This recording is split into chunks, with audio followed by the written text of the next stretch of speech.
First umbilical tower there separating from the booster.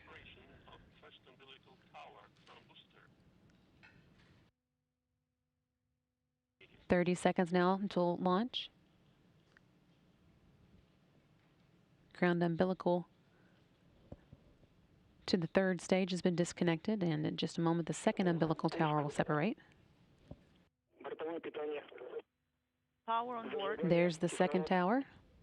Command for ignition, oxygen. Launch command has been issued. 7, 6, 5, 4, 3, 2, 1. Engine turbo pump at flight speed. Engines at maximum thrust. Lift off. And there is liftoff of the Soyuz MS-10 to the International Space Station, carrying Nick Hague and Alexei Ovchinin to the orbital complex. This again is Nick Hague's first time to launch to space, and Alexei Ovchinin's second. One copy. Everything is good on board, and we are feeling well. Copy. Burlak 1.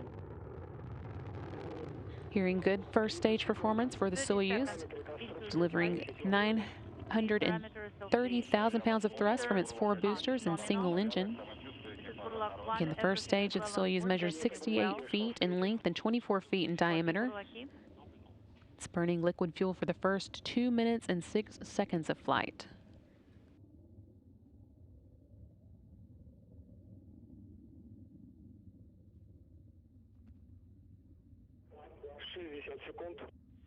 Seconds into the flight. The pressure in the chamber is nominal. Burlak 1, copy. Everything is well on board. They're feeling well. Thank you. Copy. Everything proceeding as intended for today's flight. Now just a little over a minute into it. The velocity of the Soyuz is about 1,100 miles per hour.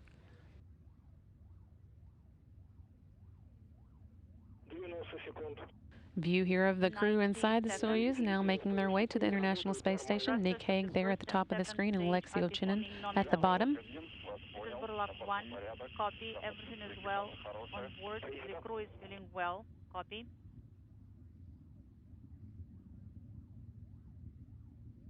View here of the Soyuz making its way into space. Everything looking good, proceeding nominally. Inaudible. And we have the escape tower for the Soyuz now jettisoned.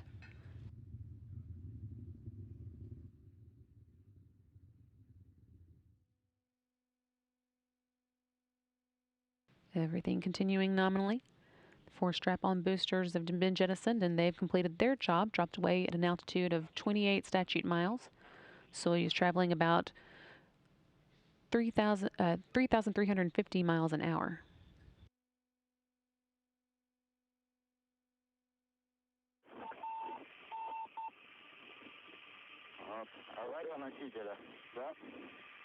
Is it emergency booster 2 minutes 45 seconds? The emergency, the failure of the booster.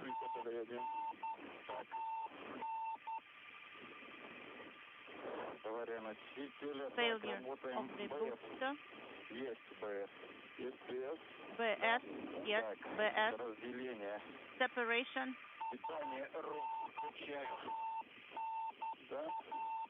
Enable power.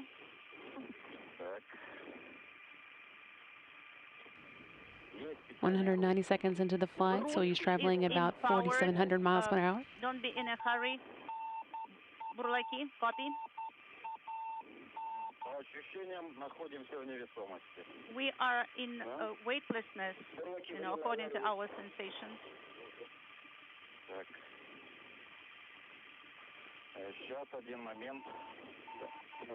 Stand by.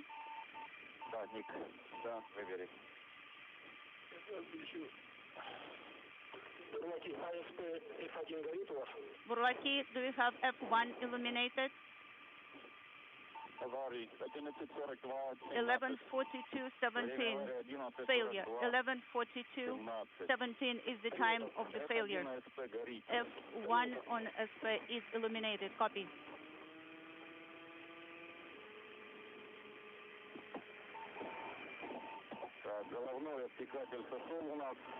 His shroud is separated. The crew is feeling well. Everything is well on board. We have routes in our hands, and the power is on. Copy. So what are the recommendations of the ground? What about the separation? Did the separation go through? Yes, it did. 11:42:55. Buрлаки, did you deactivate Rus power? No. Did you activate the Rus power? Yes, the Rus power is on. ON. Now, please send BS command. Ballistic descent command is sent from Rus controller. Copy. 11:45:30. BS has been sent. We have the indicator illuminated.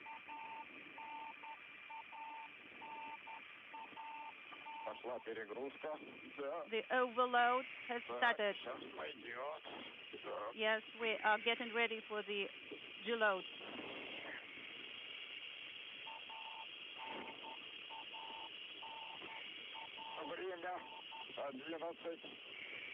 Time 12:46. Deload is 6.7. Copy.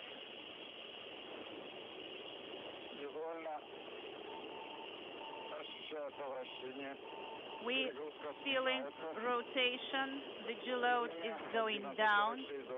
18:46:20. Deload is 272 and going down.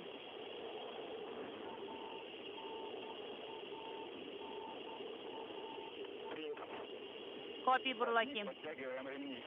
So tighten the straps in work. Hearing there that there has been an issue with the booster, and we're standing by for information as we continue to get it from the Russian flight control team, but everything seems to be fine with the crew. We had good comm with them, and they are okay. We continue to wait for more information. Launch lead.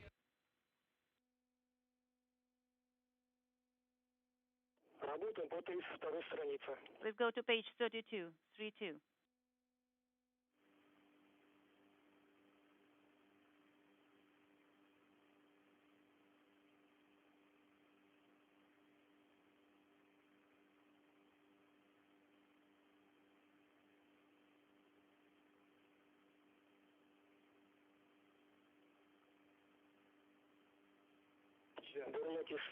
Buрлаки, launch lead.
Buрлаки, launch lead.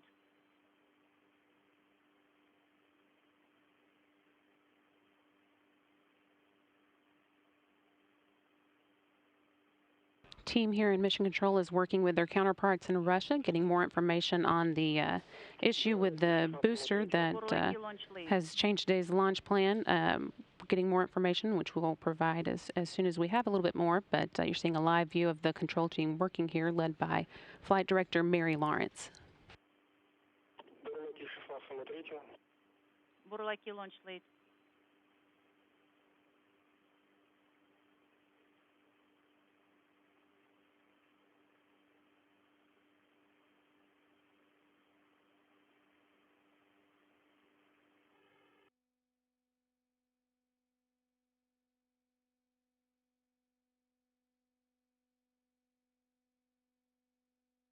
Burlaki launch lead.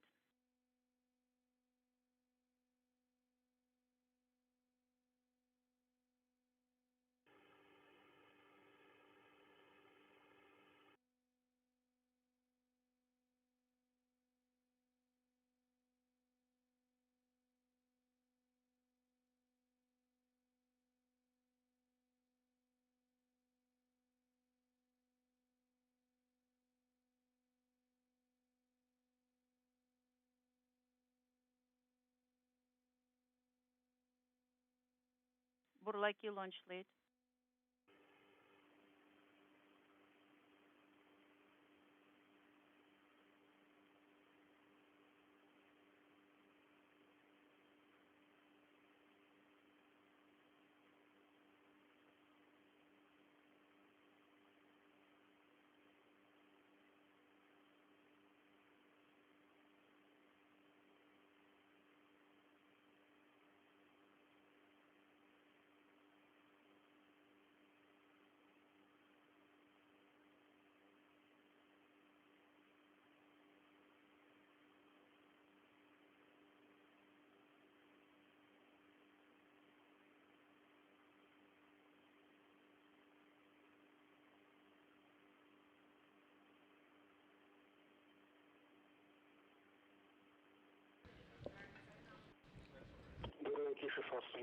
Burlaki launch lead.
Continuing to see here a live view from the Mission Control Center here in Houston, where the team was following along with today's Soyuz MS-10 launch.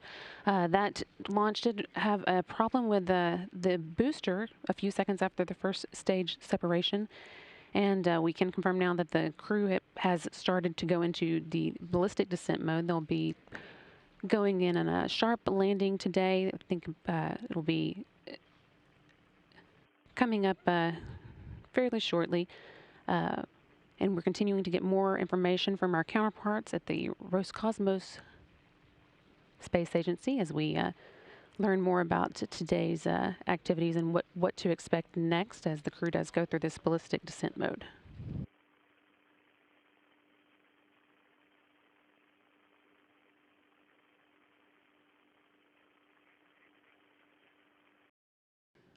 This is Mission Control Houston. The search and rescue forces who took off at 3:55 a.m. Central Time from Baikonur expected to reach the area where the Soyuz MS-10 descended at about an hour and a half later, so we're about 30 minutes into that flight. We are hearing already that the forces are in contact with Nick Hague and Alexei Ovchinin on board the Soyuz, and initial reports are that they are in good condition. We will stand by for more, but again, they expected to take about an hour and a half to reach the region where the Soyuz landed east of Jeskisgan, following a ballistic descent landing that took place after an issue with today's 3:40 a.m. Central Time launch. The ballistic descent does mean that the Soyuz module comes in more steeply than it would on a normal landing trajectory, which means that the crew is subjected to higher G-forces during the descent, but it is a known mode of descent that crew members have gone through before. Again, that took place following today's 3:40 a.m. Central Time launch of the Soyuz MS-10. And the crew on board, Nick Hague and Alexei Ovchinin, have been in contact with the rescue forces, which are on their way to the landing site. Expected to reach it probably still about an hour from now.